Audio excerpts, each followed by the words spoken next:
Olá, eu sou o professor Luciano de Giampietri e na aula número 30 de Introdução à Programação vamos estudar listas ligadas. Imagine o seguinte problema: nós queremos gerenciar um conjunto de registros de pessoas e para isso nós vamos criar uma estrutura de dados chamada de registro que vai guardar as informações de interesse das nossas pessoas. Neste exemplo estamos utilizando apenas dois campos, um identificador do tipo inteiro e uma média do tipo float. Por exemplo, estamos querendo gerenciar os alunos que estão concorrendo a uma bolsa e só precisamos dessas informações deles, do identificador e de sua média.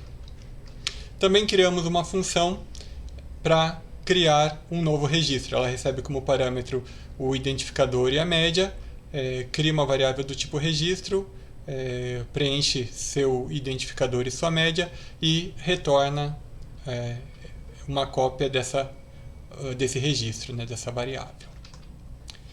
Como que podemos utilizar isso? Vamos criar um arranjo do tipo ponteiro para registro, variável cadastro do tipo ponteiro para registro, com um espaço inicial aqui para dois registros. Então chamamos a função malloc para alocar a memória do tamanho de dois registros e inserimos essas duas pessoas, esses dois alunos, no nosso arranjo, nos índices 0 e 1 do nosso arranjo. Já tínhamos criado variáveis do tipo estrutura e já tínhamos criado também registros ao longo do semestre.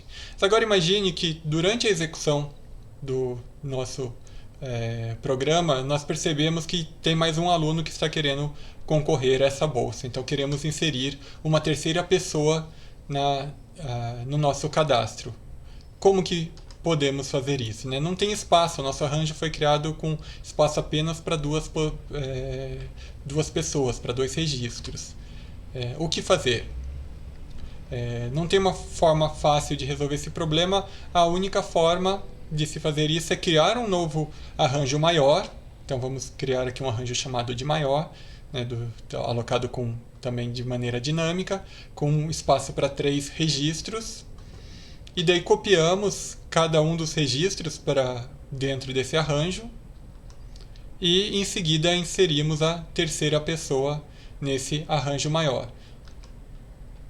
Por fim, a gente libera a memória do arranjo antigo e igualamos a variável cadastro vai receber o valor da variável maior. Ela vai receber a referência que existe dentro da variável maior, assim a nossa variável cadastro que apontava para o arranjo antigo que tinha tamanho menor vai agora estar apontando para esse novo arranjo de tamanho maior. Isso é extremamente ineficiente. A gente teve que criar um novo arranjo e copiar todos os elementos para ele. Se o nosso arranjo original tivesse 1 milhão de elementos, a gente ia ter que copiar esses 1 milhão de elementos para o arranjo novo. Porém, não existe uma forma de aumentar o tamanho de um arranjo dentro da linguagem C. A gente vai precisar, na verdade, de alguma estrutura que permita a inclusão dinâmica de novos elementos, que ela possa variar aí a quantidade de elementos de forma dinâmica sem ter um tamanho pré-definido, como acontecia com os nossos arranjos. A estrutura que vamos utilizar para isso se chama lista ligada. E uma lista ligada é uma lista onde cada elemento, que a gente vai aqui chamar de nó, ele contém uma referência para o próximo elemento, para o elemento seguinte da lista. Então cada elemento conhece seu próximo e com isso basta para a gente conhecer o primeiro elemento da nossa lista que a gente consegue chegar em todos. A gente conhecendo o endereço do primeiro, a gente consegue chegar no segundo, chegando no segundo a gente consegue chegar no terceiro e assim por diante. As listas ligadas costumam ser definidas como simples, quando a gente tem uma sequência simples de elementos. Circular, quando o último elemento aponta para o primeiro, ele tem uma referência para o primeiro. Na lista simples, o último elemento aponta para o endereço nu, quem seria o próximo dele, ao invés de ter um endereço para um próximo elemento, o que existe é o endereço nulo de memória. E tem outro tipo de lista que é chamada de duplamente ligada, na qual cada elemento, além de conhecer seu próximo, também conhece seu antecessor, seu anterior. Enfim, tem uma variedade, uma combinação aí de possibilidades entre as listas. O que a gente vai ver durante a aula de hoje são as listas ligadas simples. Dentro desse conceito de lista, a gente tem o dado armazenado, que é a informação que interessa do ponto de vista do usuário. Eu estou querendo gerenciar registros de alunos, quais são as informações que me interessam? No nosso exemplo, né, era essa estrutura chamada de registro, que tinha um identificador e uma média, né, o dado de cada uma das pessoas ou de cada um dos alunos. Para o algoritmo, ele precisa, né, obviamente, armazenar o dado de interesse do usuário, no caso aqui o nosso registro, mas ele também precisa de uma referência para o próximo elemento da estrutura, para o próximo nó. Então a gente vai criar essa estrutura aqui que estamos chamando de nó, e ela é composta por dois campos. Um deles contém o registro, a informação de interesse aí que vamos armazenar de cada pessoa, e no outro campo contém, ele é chamado de prox, e ele vai ter justamente a referência para o próximo elemento da nossa lista ligada. Como que a gente cria uma lista simples, né? Então temos aqui a definição da estrutura lista. A nossa estrutura lista propriamente dita, ela vai ter o quê? Ela vai ter uma referência a um nó, ou seja, um endereço de memória para o nó, um endereço de memória para um dos elementos da nossa lista, que a gente está chamando aqui de início, ou seja, a estrutura lista vai ter um ponteiro para o primeiro elemento da lista, para o início da lista, e além disso vamos ter um campo inteiro chamado elementos, que vai ter o número de elementos. Esse campo não é obrigatório, mas se a gente não tiver esse campo, para a gente saber quantos elementos tem na nossa lista ligada, a gente vai ter que percorrer todos eles, né, um de cada vez. Isso pode ser ineficiente se a nossa lista for muito grande. Então, eu preferi criar um campo chamado elementos aqui na própria estrutura. Então, vamos criar aqui a nossa estrutura lista. Vamos implementar uma função chamada inicializa, que faz o quê? Ela recebe o endereço de uma lista como parâmetro e coloca que o início é igual a null, né, indicando o endereço nulo, indicando que a lista está vazia, e o número de elementos começa com 0. E vamos implementar também uma função de inserção, né? Então, a inicialização, o início está apontando para null, essa vai ser o símbolo gráfico para isso aqui nos nossos slides. E na inserção, como que a inserção funciona? A inserção recebe como parâmetro o endereço da lista, de uma lista, né, uma variável do tipo lista, e o registro que vai ser inserido. Daí é alocado memória para um novo nó, e nesse nó, o que a gente faz? A gente copia o registro passado como parâmetro para o campo reg do nosso nó, né, que é o campo que vai guardar o registro, e em seguida o que a gente faz é a gente atualiza o campo próximo do elemento novo, que ele vai apontar aqui para quem era o início da lista antes dele ser inserido, né? Quando a lista estava vazia, o início estava apontando para null, então nesse caso o próximo do novo elemento vai ser null, porque a lista estava vazia, inserir um elemento, ele é o primeiro, mas ele também vai ser o último da lista, porque a lista só vai ter um único elemento. E o início da lista vai apontar para esse novo elemento, e além disso vamos somar 1, incrementar 1 no contador de elementos. Se já houvesse alguém na lista, né, então vamos inserir alguém numa lista que já tem elementos, o procedimento é o mesmo, né? Criamos um novo nó, né, alocamos memória para o novo nó, colocamos no registro desse novo nó, copiamos para o registro desse novo nó o registro passado como parâmetro para a nossa função, né? Notem que o nó foi alocado de maneira dinâmica aqui. O próximo do novo elemento vai ser quem era o primeiro da lista, né? A gente sempre está inserindo elementos no início da lista, então quando a gente insere uma pessoa nova, o próximo dessa nova pessoa, desse novo elemento, vai ser quem era o primeiro elemento da lista antes dessa pessoa ser inserido. E justamente essa informação de quem era o primeiro está armazenada no campo início, apontado pela nossa lista L. Então, né, o novo elemento vai estar apontando para quem era o início da lista antes dele ser inserido. Atualizamos o início da lista para o novo elemento, falamos para ele apontar para o novo elemento, né, o valor L7 início recebe o endereço, a referência a esse novo elemento, e somamos 1 no contador de elementos. Como que podemos usar isso, né, dentro de uma função main? Né? Então, nesse exemplo que queremos inserir 3 alunos, né, então criamos a nossa lista, é uma variável L1 do tipo lista, inicializamos ela, né, chamamos a função inicializa, passando o endereço dessa lista como parâmetro, e-comercial L1, e inserimos, né, chamamos a função de inserção, passando como parâmetros o endereço da nossa variável do tipo lista, né, o endereço de L1, e chamamos a função que cria um novo registro para passar esse registro como parâmetro para ele ser inserido na nossa estrutura, né? Então, são 3 pessoas aqui, uma com ID igual a 4 e média 8,5, ID igual a 7, média 6,5, ID igual a 9, média 7,5. Daí, criamos aqui uma variável n do tipo ponteiro para nó, referência para nó, que vai receber como valor o endereço do primeiro elemento da lista. Onde está o endereço do primeiro elemento da lista? No campo início da nossa variável L1, né, que é a nossa lista. Então, n recebe o endereço desse primeiro elemento e podemos percorrer todos esses elementos com esse laço, né? Enquanto n for diferente de nu, ou seja, enquanto ele tiver o endereço válido de um elemento, vamos imprimir o ID do registro do elemento atual. Então, n setareg.id, né?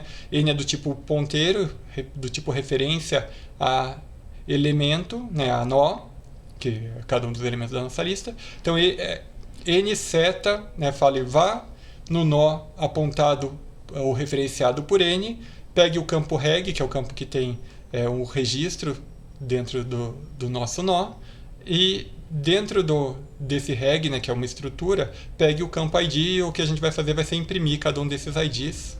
E daí, depois de fazer isso, né, depois de imprimir o ID do elemento atual, n recebe n setaproxy. Então a gente atualiza o endereço do elemento atual, né, n está guardando o endereço do elemento atual começando pelo primeiro elemento da nossa lista, e a gente atualiza esse valor para o próximo do elemento atual. Então n setaproxy é o campo próximo do elemento atual, ou seja, n estava apontando para o primeiro elemento da lista, para o início da lista, agora cada iteração ele vai apontar para o elemento seguinte. A gente continua esse laço enquanto n for diferente de nu. Nós não precisamos de nenhuma função ou variável auxiliar para guardar as informações que a gente está acessando, né? Com base em n, que tem o endereço do nó, a gente consegue acessar o registro apontado por ele e cada um dos campos do nosso registro. E daí podemos atualizar o endereço de n com o endereço que está sendo armazenado como próximo do elemento atual, né? O elemento atual, o endereço que guardado em n do elemento atual é atualizado para o próximo do elemento atual. Então a gente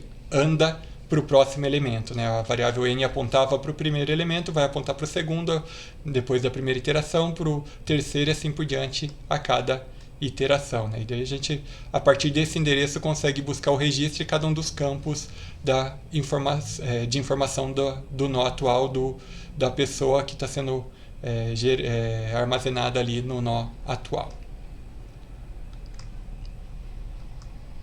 A saída, nesse caso, né, vai ser 974, que são justamente os identificadores das nossas pessoas. Note que a gente inseriu primeiro o 4, depois o 7, depois o 9, mas cada inserção é sempre feita no início da lista. Então, quando pedimos para imprimir, o primeiro identificador que foi impresso foi do último elemento que foi inserido, né? Então, em termos de lista, após essa sequência de inserções, quem ficou no início da lista é quem tem o identificador 9, é o último que foi inserido, quem ficou em segundo foi o penúltimo e quem ficou em terceiro foi o primeiro, né? Então, a ordem, quando a gente pede para imprimir do início em diante, é a ordem inversa da inserção.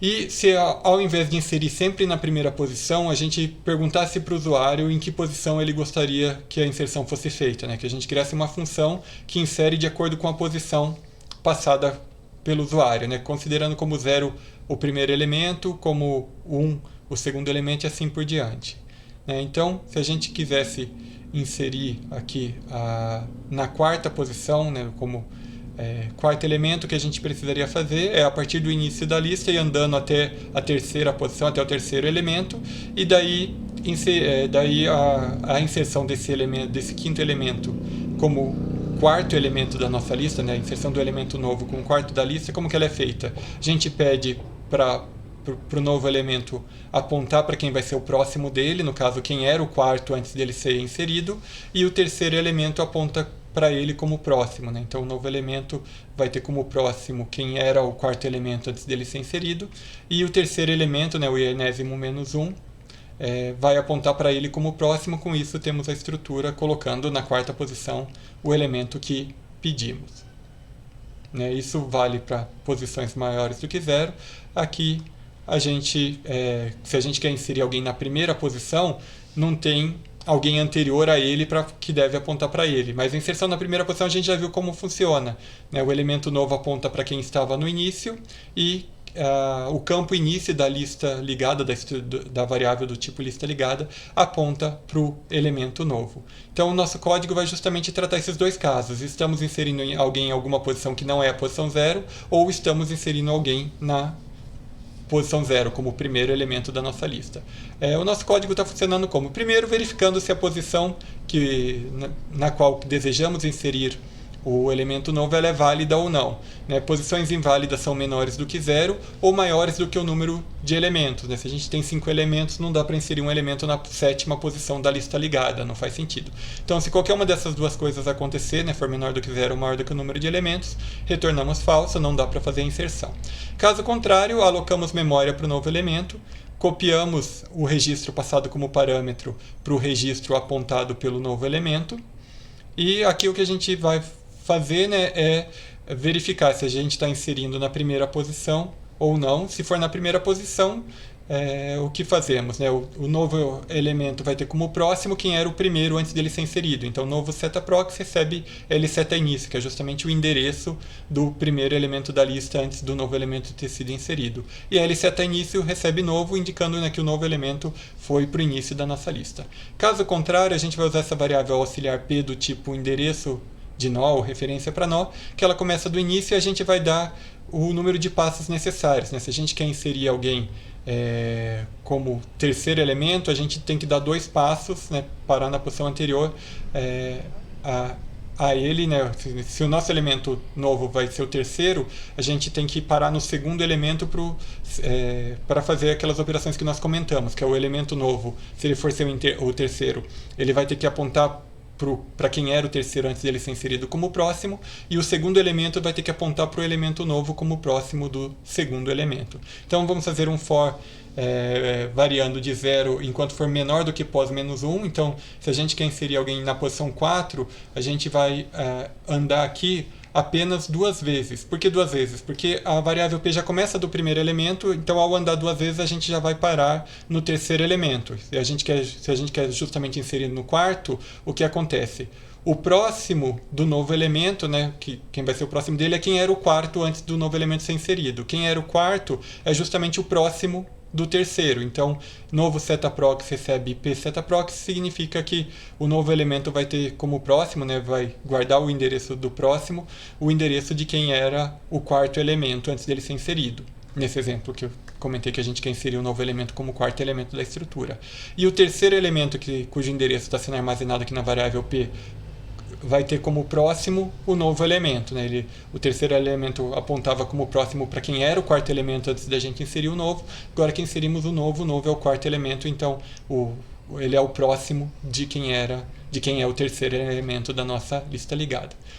Por fim, incrementamos em 1 o campo elementos apontados por L, né, que é a referência à nossa lista, e retornamos true porque foi possível realizar a inserção. Né? Então, dividimos, né, a inserção entre estamos inserindo na posição 0, né, como primeiro elemento, ou estamos inserindo em uma posição diferente da posição 0.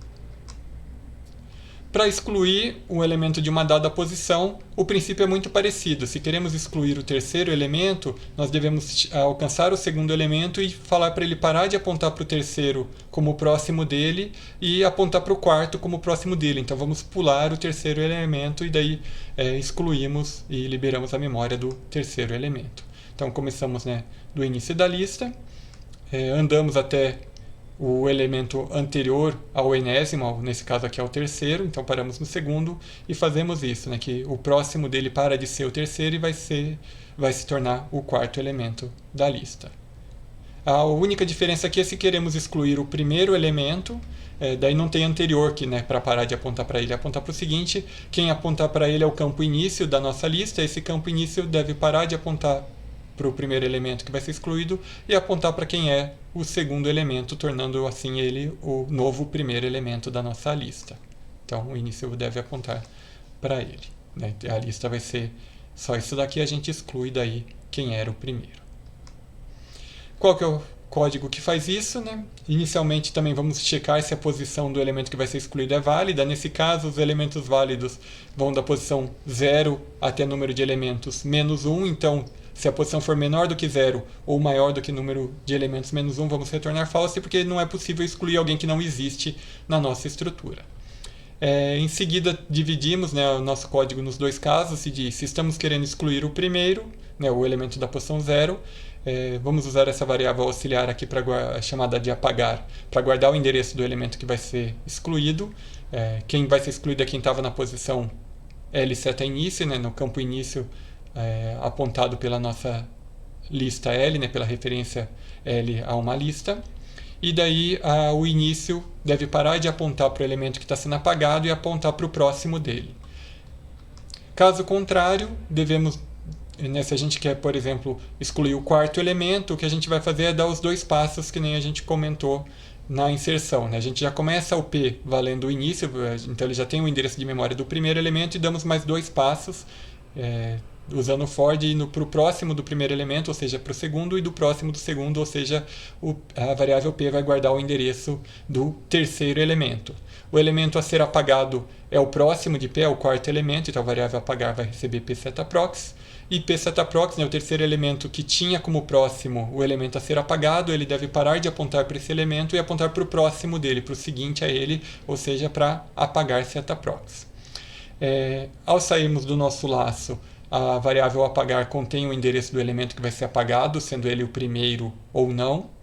Então vamos liberar essa memória, né? Nós que alocamos essa memória com a função malloc, vamos liberá-la com a função free, diminuir em 1 o contador de elementos e retornar true, porque foi possível realizar a exclusão.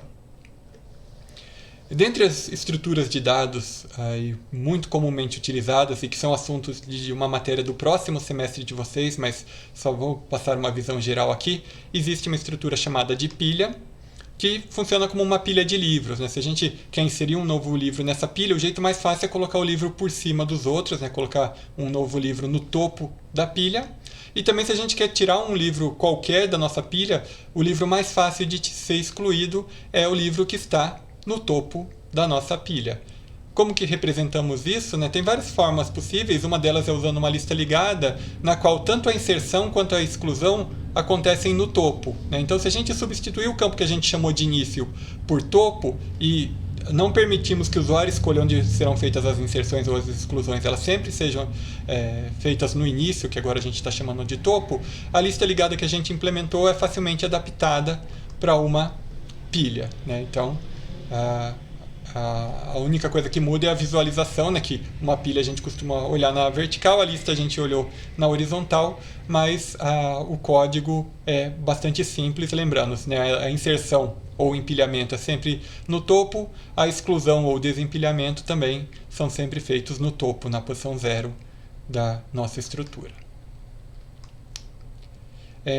As pilhas seguem esse comportamento, né, de você insere e exclui sempre no topo. A gente chama esse comportamento de LIFO, que é last in, first out. Isso significa que o último elemento que foi inserido, né, o elemento que está no topo, ele vai ser o primeiro a ser excluído. É muito fácil implementar isso, né, como a gente comentou, né, que você insere sempre no topo, exclui sempre no topo, o código é simples de ser implementado. O último que entra é sempre o primeiro a sair, né? Sempre que a gente chamar a exclusão, dentre os elementos que vão estar na nossa estrutura, quem vai ser excluído foi o último que foi inserido, né? O que foi inserido mais recentemente. Outra estrutura que segue um comportamento diferente é uma fila, e o princípio de uma fila é o mesmo princípio de uma fila de pessoas no banco, né? Que quando você chega na fila do banco, você entra no final da fila e você é excluído, né? Você é atendido quando você está no início da fila. A esse tipo de estrutura a gente chama esse comportamento de FIFO, né? Que é first in, first out, né? Quem chegou há mais tempo na fila vai ser atendido primeiro, vai ser excluído primeiro, né? O primeiro item a entrar é o primeiro a sair, né? E o princípio, como eu comentei, é o mesmo de uma fila no banco, né? A pessoa que entra na fila, ela sempre entra no final da fila, e quem vai ser atendido é sempre quem está no primeiro lugar da fila. Da mesma forma que em uma pilha, em uma fila nós não podemos retirar um elemento arbitrário, né? Nessa estrutura de dados pilha, assim como numa estrutura fila, as inserções e as exclusões seguem estritamente, né, o first in, first out ou last in, first out, né? Esses dois princípios LIFO ou FIFO. A gente não retira elementos de posições arbitrárias, sempre ou do início ou do fim, dependendo aí da regra da nossa estrutura. Então, nem para exclusão, nem para inserção, também não realizamos inserção no meio da estrutura. Então, pensando numa fila, né, como que a gente inclui um elemento? A gente, sempre que alguém entra na fila, ele tem que entrar no final da fila. Então, a gente tem que criamos um novo elemento, temos que identificar quem era o último elemento da nossa fila, né? Então, navegamos até o último elemento e daí pedimos para ele apontar para o elemento novo como próximo. Essa operação dessa forma, né, de vá no primeiro elemento, percorra todos eles até o último, para daí no último apontar para o elemento novo, ela é muito cara, né? Se a gente tiver 1 milhão de elementos, a gente vai ter que navegar por 1 milhão de elementos. Então o truque de implementação que costumamos fazer nesse caso além de ter um ponteiro que indica o início da fila, né, a primeira pessoa da fila, a gente também vai ter um ponteiro indicando o final da fila. Então, quando a gente insere alguém, é só pedir para o final setAprox, né, para esse alguém que foi inserido ser o próximo do final, e daí atualizamos o campo final, né, só um detalhe de implementação. Por outro lado, a exclusão ela acontece, né, do início, né, da nossa estrutura. Perdão, aqui, né, primeiro, se a gente vai inserir alguém numa fila que está vazia, é a mesma inserção que a gente já viu na nossa lista ligada, né? Estava vazio, ele vai ser o primeiro elemento da nossa fila. Agora sim, né, falando em exclusão, né, a gente exclui da fila do mesmo jeito que a gente exclui da nossa pilha, né? A gente está apontando para o início da fila, a exclusão é do início, então o início para de apontar para o primeiro elemento da fila e aponta para o segundo, para o primeiro poder ser excluído da nossa fila, né? O que muda da fila para a pilha é justamente o comportamento de inserção, né? Na fila é no final, na pilha é no início, é no topo da nossa pilha. Não se preocupem, né, que essas estruturas vão ser vistas em bastante detalhes na disciplina de algoritmos e estruturas de dados, mas a ideia aqui era só dar uma visão sobre essas estruturas e apresentar uma estrutura ligada aí, em substituição aos arranjos que nós já vimos bastante ao longo desse semestre. Com isso, nós concluímos nossa 30ª aula. Muito obrigado por assisti-la.